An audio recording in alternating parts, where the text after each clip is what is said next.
Namaste and welcome to Dragonfly Cookery and Knives. This video is a redo of a previous video that I had posted where I had stated an incorrect time period for a cookery in my collection and also cookery that we have reproduced for our website at Dragonfly Cookery and Knives. Often at the end of my videos, I'll ask for you guys to leave comments or questions either on my YouTube page or on my Facebook page at Blue Dragonfly Trading Post. And two of my Facebook friends did just that, and they left very important comments on this one video.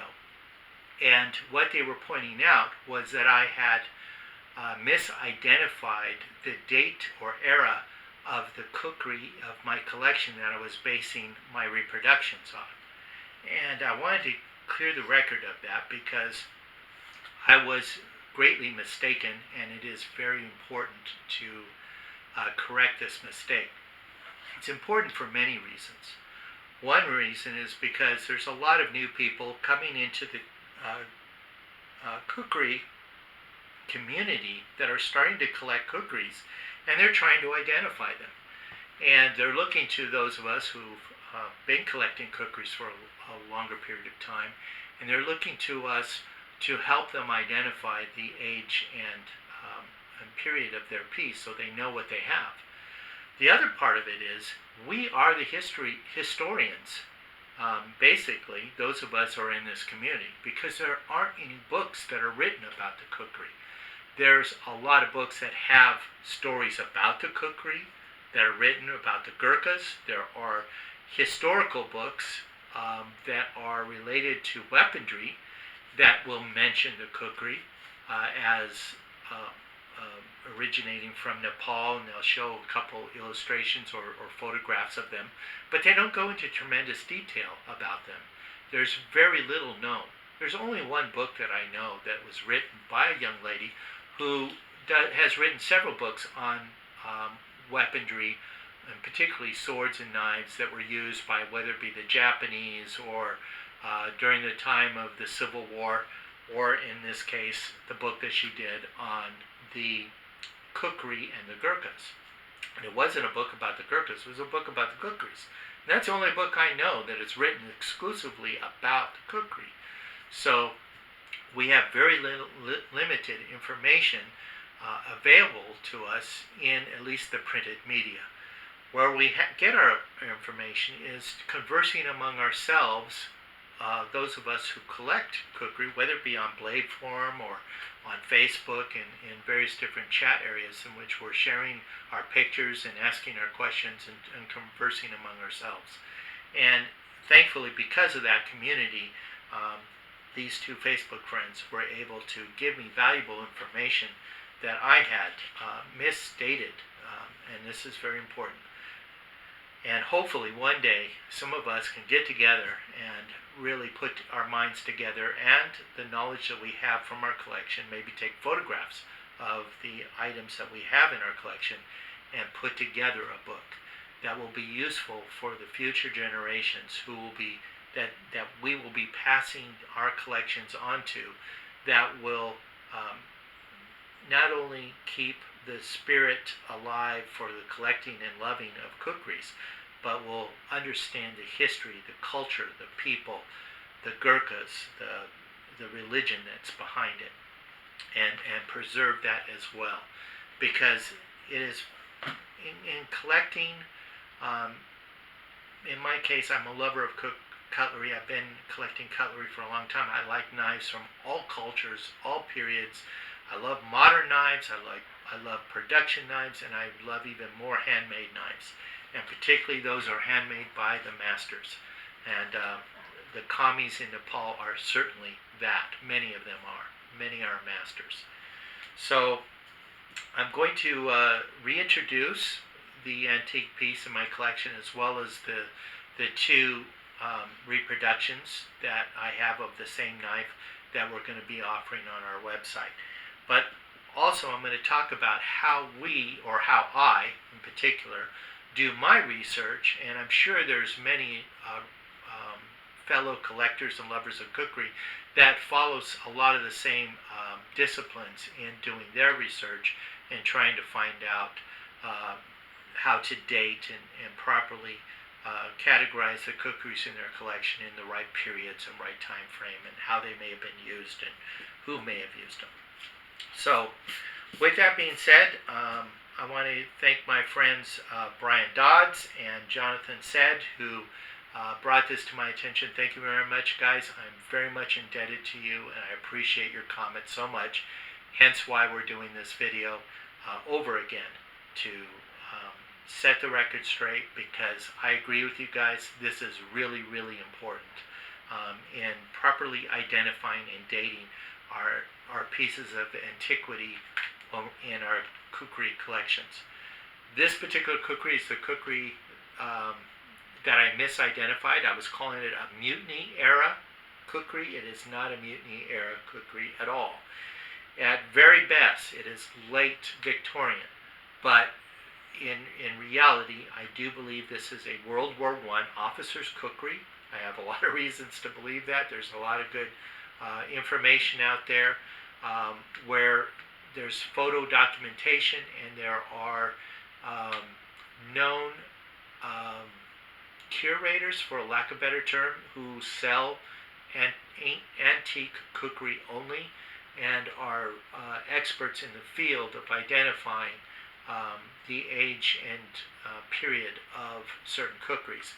And those two places that I go for this information is Chirra Khukuri and Gurkha Antiques, and then the other one is Gurkha Antiques. Both of them pretty much exclusively only carry antique kukris or swords or knives of that area or region of the world, and also of antiquity. So they oftentimes will properly identify. And there's quite a number of the World War I officer kukri that this is identical to, that they have identified. And that is definitely how I was able to confirm that is definitely a World War I antique kukri. Now this one, how do we know it's an officer's?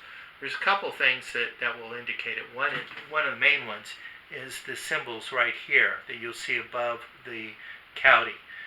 That is often seen on officer kukris, and how we identify them as officer kukris. The other thing is the fact of the handle being embellished, in this particular case, with a silver. And so you have a silver bolster, this beautifully decorated ring, and the beautiful butt plate with the decorations on the back of the cap and keeper, which is very, very beautiful. I don't know if you're able to get a good sight of that, but very, very beautiful, and how we know it's an officer's kukri. Also, it has the chirras. The shape of the blade also can indicate its time period, or roughly when it would have been made and used. World War II, you might get a little bit more of an elbow and not so much of a curve on some of the blades that were used then, although you will see a lot of them that do have a nice curve, like with the MK2s that were done. But this is a beautiful example of a World War I officer's kukri. This is one of my prize kukris in my collection. I really love this piece. And horn handle, like I said, the silver furnishings that are beautifully decorated. Now this particular one comes with a Cothmore type scabbard that was used probably for the officer during parade and for formal engagements, whether it be going to an officer's ball or something like that.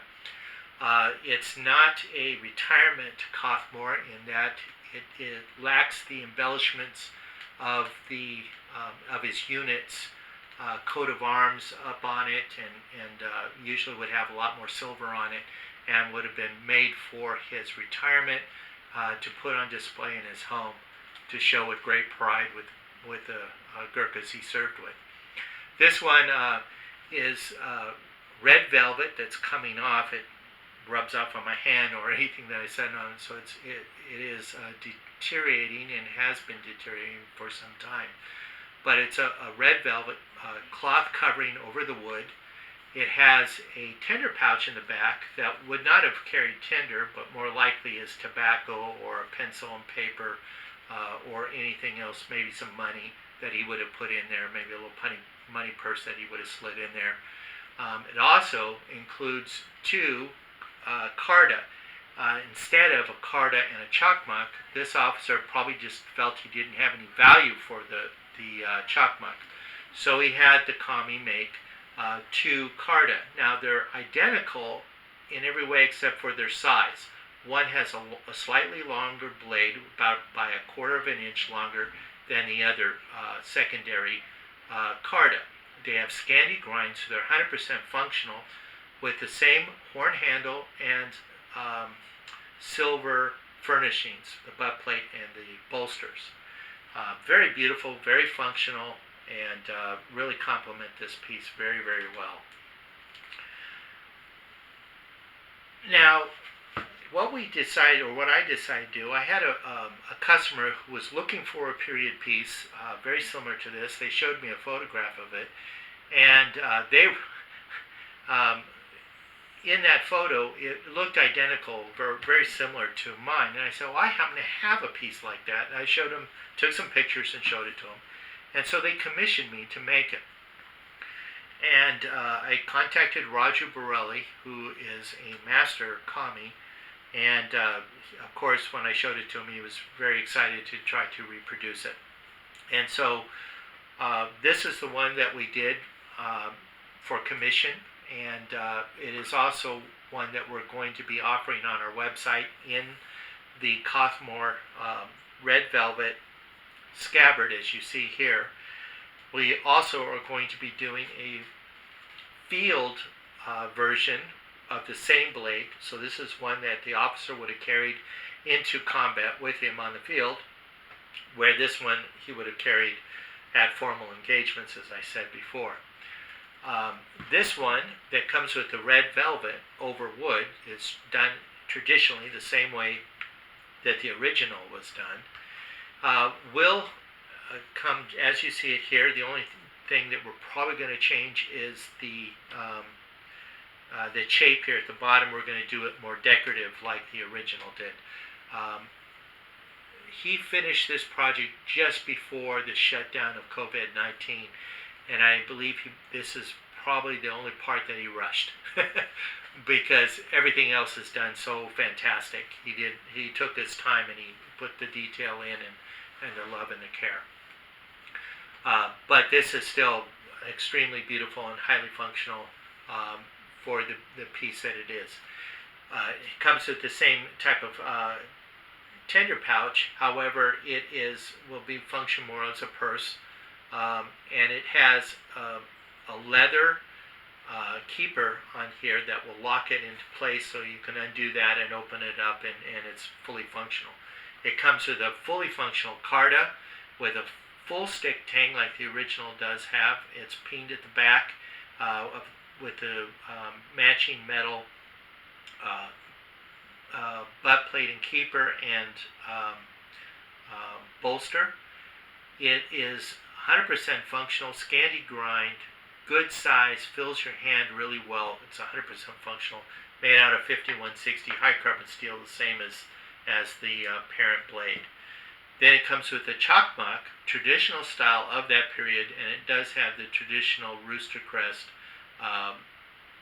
decoration on the back of the pommel of the handle that is horn. Everything is buffalo horn with the metal features. Now, the original officers would have been made with silver.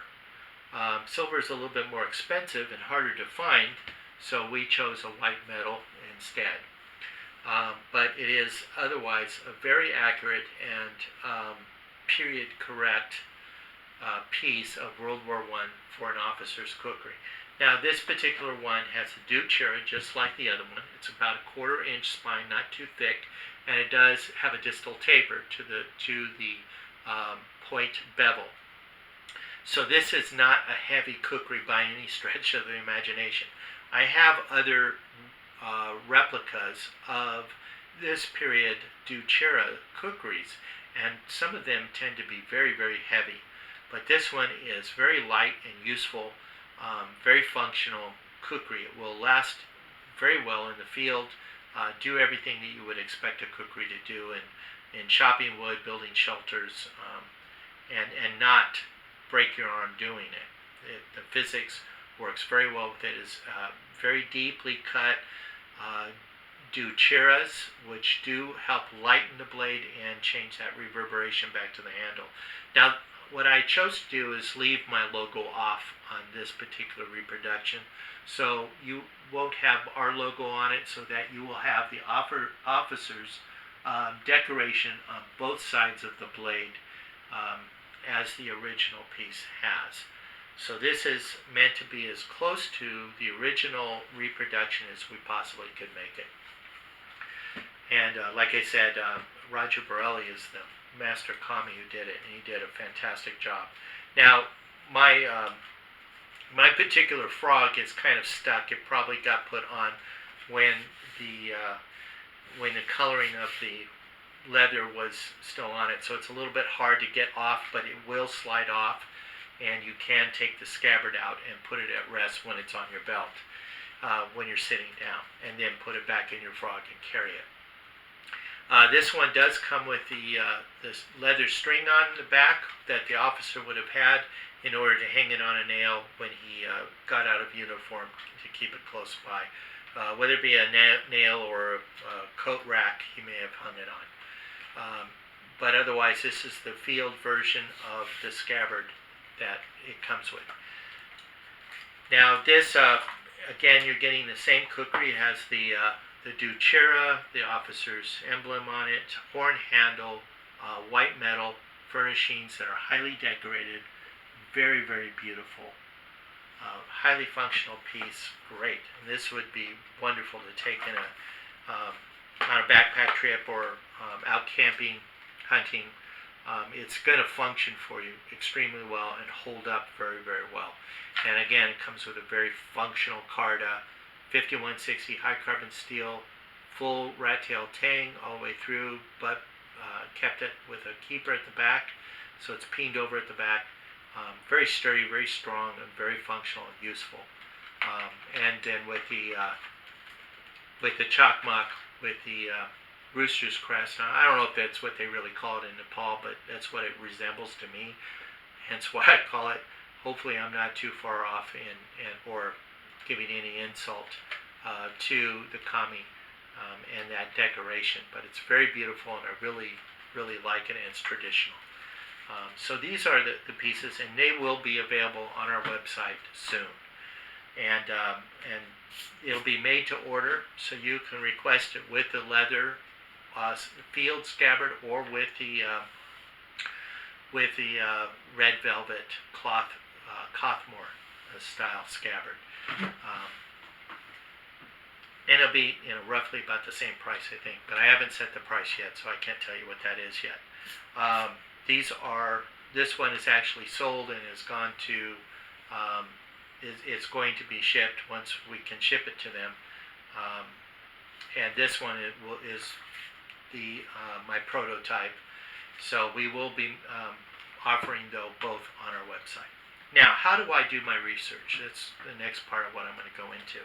And mostly what I do is I'm an avid reader. I'm also a martial arts practitioner. And my philosophy of martial arts is not just one system. I kind of follow along with what Danny Inosanto and Bruce Lee's philosophy of martial arts. And that is that you take the best of all systems that work best for you. And that's been my approach. So a lot of times when I collect weaponry, I'm collecting it because of my experience or knowledge or interest in the martial arts. The other part of it is I'm an armchair historian. I do a lot of reading, and I have a lot of history books, and in particular a lot of history books about cutlery.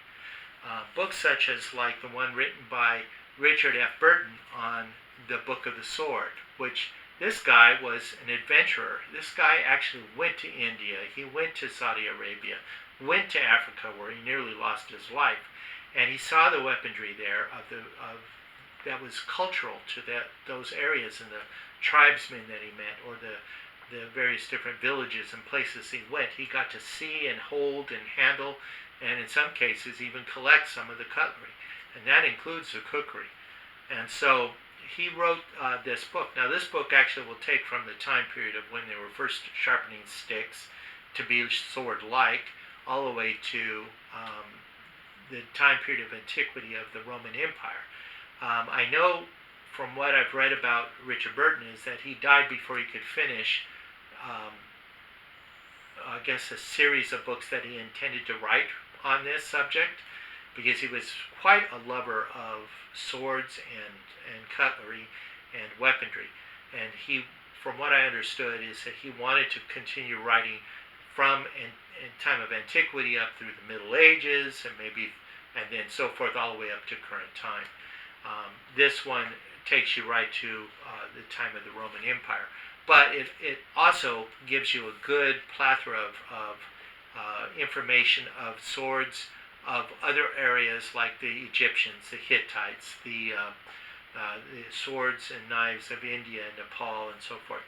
And this one is a very, very good book, and I highly recommend it. And I do believe it's still being put in print, even though he wrote this original book back in the Victorian era in which he lived. Another great author and book is Charles Boutel, Arms and Armor. Another one that was a personal friend of Hank Reinhardt, who was the founder of Museum Replica, along with who worked with Atlantic Cutlery. He was good friends of Ewart Oakeshott, who wrote this book, The Archaeology of Weaponry, and he was actually the curator of, I believe, the Weapons Museum in London, and London Tower, I believe. And great book. This book is about the arms and armor from prehistory to the age of chivalry. So he's taken it all the way to the Middle Ages and Renaissance period. Another great book is a book called Swords and Hilt Weapons, written by multiple authors, do their collaborated effort in putting together this book with great photographs. All of these have great illustrations in them. But the reason why I'm sharing these books is, these are the kind of books that I read in order to, have a better educated understanding about the swords and knives that I like collecting.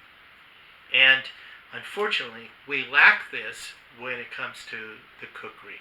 There's only one book that I know that was written by a young lady who has written books about the swords used during the Civil War, the swords of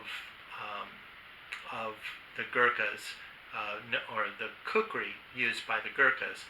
She wrote one book, and it is very superficial. It doesn't go into tremendous detail or as it could and should have. And I think some of you know that book because any of us who are interested in collecting these probably have that book in our collection and have read it. So you know what I'm talking about. So there's a tremendous need for that. But how do we find out? How do we do the researches? Well, a lot of it is through pictures. For instance, I'm going to use an example. Let's say you have had a sword that was passed down to you from a relative, and you live in Europe, and your relatives has a great long history that goes all the way back to the Middle Ages, and your ancestor happened to be a nobleman of that time period, so he was most likely knighted, and he was able to pass down this beautiful sword.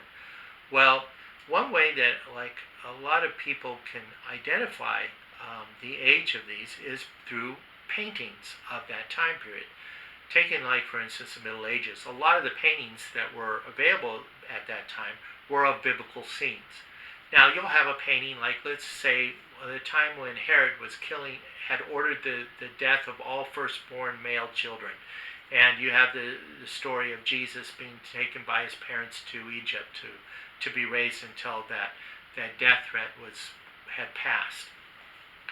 and they have a painting of it. And they show this man with a sword in his hand, and that sword you can identify as a bastard sword with a hand and a half hilt. Okay, now that wasn't a sword of the Roman Empire period, although the story is of that time period. So what we can say is that the artist who painted that, what he did is he painted what he knew, what was available at hand, and what was available was the soldiers then, and the soldiers then may have been armed with a bastard sword with a hand and a half hilt. So he shows them with that sword. Well, if your sword comes from that period, you could look at that painting and identify it. Well, during the time of the Victorian era, which is roughly around the Civil War period on down to the turn of the century here in the United States, we have a lot of photographs of soldiers that fought on both sides during the Civil War here in the United States, and we have a lot of photographs of cowboys that were famous during that time period as well, including the Native Americans, the Indians like Geronimo and Sitting Bull. So the same thing, you had the camera that was photographing the Gurkhas in the British units during the Victorian era and also during the time of World War I. And this is how we're able to identify a lot of the kukris that are there. We look at the photographs. Now, a lot of the books that are written about the Gurkhas, such as like the Tales of the Gurkhas, the Gurkha by David Bolt, an excellent book, The Green Shadow, and A Gurkha Story, or The Imperial Warriors, Britain and the Gurkhas, written by Tony Gould, excellent book. And in these books we have photographs of the Gurkhas who carried the kukris, and oftentimes it's with those kukris in hand. So we can look at those photographs and we can identify the kukris in our collection. So that's one way, and also if there's any detailed depiction of the kukri by the Gurkha or by the author who's writing about it. Another way that we identify is by the people we know. One person who has given us a tremendous amount, a wealth of information about the history of the kukri is Simon Hingle, who through his videos and his vast collection has been able to show us examples of those kukris and the history behind them, who carried them, what era did they get carried by. And I owe a great deal of respect and gratitude for the information he has shared. Whether you like Simon or not is another story. As a historian, and what the value that he's given us is tremendous. And again, a lot of respect and gratitude to Simon for doing that. There's other forms in which we can gather this information, such as the World Wide Web and other collectors who have been collecting and have been doing their own research and sharing it in forums like Blade Forum, where they have shared their information and their knowledge, and as people present their photographs of their pieces they have in their collection, they have newly acquired and they don't know anything about. So they'll share that in these Blade Forum or in other forums like it, blogs where people are talking specifically about these items, and the experts come forward with the information. And so it's been a tool that I use a lot. I go to Blade Forum and I do a lot of reading of former people that have asked questions and the information they've given. But on the World Wide Web, two sources that I use a lot that I think are really great is going to people that are dealing specifically with the purchase and identifying and selling of antique kukris. One is Sri Kukri and Gurkhas Antiques.com, and the other one is GurkhaAntiques.com. Both of these places have a plethora of kukris that they have sold that they still keep on their website that you could go to and access to help identify by comparing yours with theirs, and you can identify. And that's how I was able to identify this one as a World War I piece, is that they have several of these that they still have on their website that they have sold, that they were able to identify as World War I, along with your friends in the community, Khukuri community, will share with you, like Brian Dodds and Jonathan said have shared with me. So that's how I get my information in identifying the kukri that are in my collection, and hopefully you have found this useful and interesting information. Again, I give great thanks and gratitude to Brian and Jonathan for what you shared and helping me to redo this video in a correct way. Look for our reproduction of the World War I Officers Angola Khukuri du Chirra. You will find it on our website at Dragonfly Khukuri and Knives. Please like and subscribe on my YouTube channel. Leave any questions or comments there, and also visit my Facebook page at Blue Dragonfly Trading Post and leave any comments and questions there, and I will get back to you as soon as possible. Stay home, stay safe, stay healthy. Keep us in your thoughts and prayers, especially the Gurkhas and the commies in Nepal, who are at rest right now, waiting to light their fires so that they can start earning an income and feeding their family again. Thank you very much. God bless. Namaste.